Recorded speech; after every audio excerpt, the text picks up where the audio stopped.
Bismillah, bonjour tout le monde. C'est Ali Hassani, je suis enseignant, consultant, formateur et facilitateur en intelligence collective. Dans cette capsule, nous allons parler de l'évolution d'un cadre manager-leader au sein de son organisation, au sein de son entreprise. Alors, comme vous pouvez le constater, comme j'ai pu le constater au sein de nombreuses entreprises et organisations pour lesquelles j'ai travaillé, euh, l'évolution d'un cadre se fait par étapes.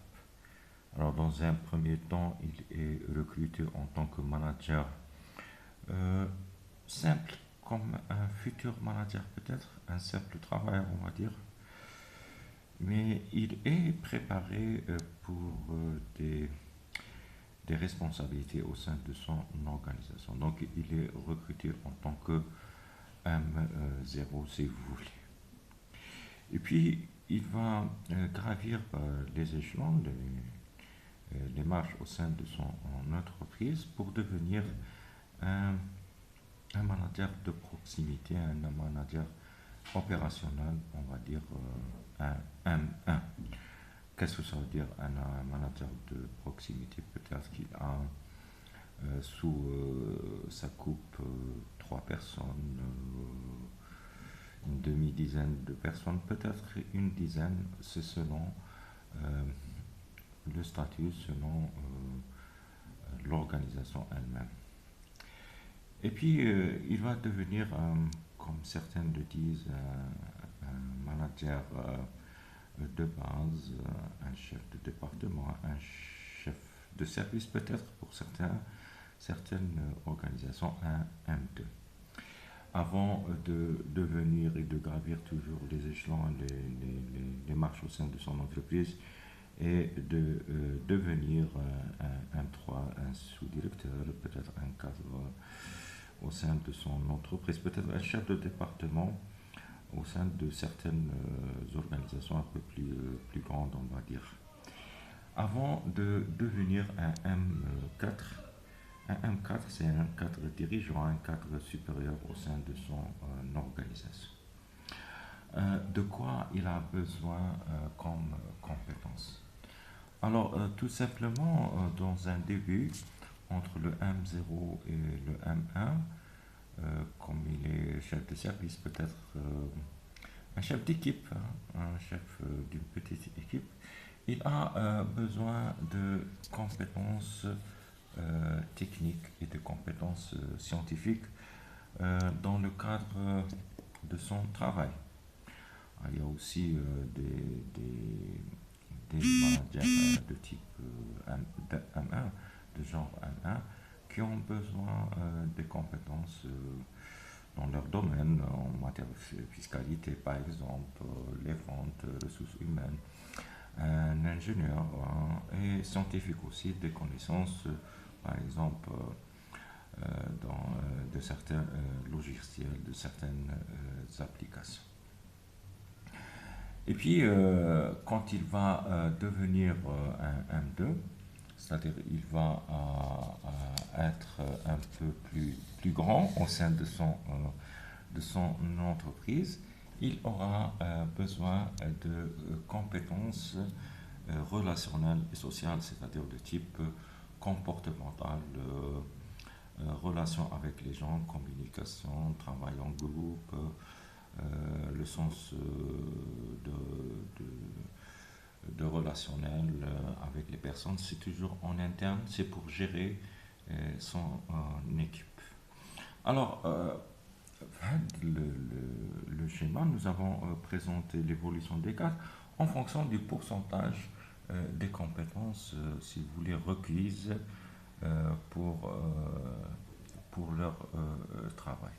Alors, pour un M1, pour un manager de proximité, il a besoin des compétences techniques et scientifiques. Nous voyons ça au niveau des ordonnées.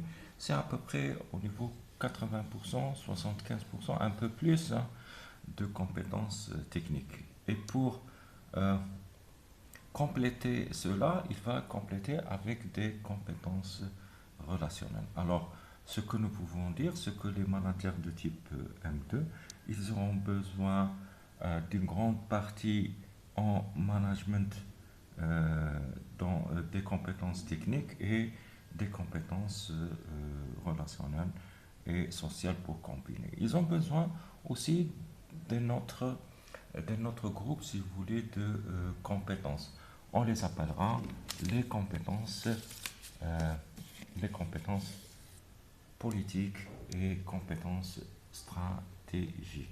Alors, les compétences stratégiques, c'est de type toujours relationnel, mais vers l'extérieur, hein. C'est maintenant de l'intérieur vers l'extérieur, il doit compléter les compétences, comment placer l'entreprise avec les clients, avec les fournisseurs. Et aussi, il a besoin de compétences politiques en interne.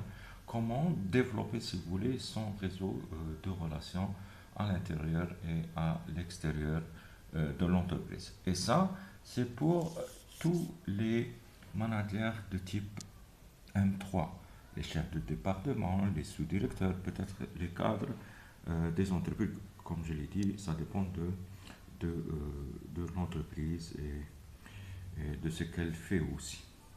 En dernier lieu, pour devenir un cadre dirigeant, le, le manager, il a besoin d'un autre type de compétences et cette fois-ci, ça sera des compétences créatives et d'innovation. Qu'est-ce que ça veut dire des compétences créatives et d'innovation? C'est-à-dire que maintenant, il va chercher des compétences qui lui permettent un peu de réfléchir sur l'avenir, la vision au sein de l'entreprise. Donc, au niveau M1 de proximité, les compétences requises, les plus demandées, c'est des compétences techniques, scientifiques, un peu aussi de compétences relationnelles, comportementales et sociales. S'il évolue au sein de l'entreprise, il aura besoin des compétences stratégiques à l'intérieur et à l'extérieur de l'entreprise, comment développer son réseau. Et puis, cadres dirigeants, ils ont aussi besoin des compétences d'innovation, de créativité pour l'avenir de leur entreprise.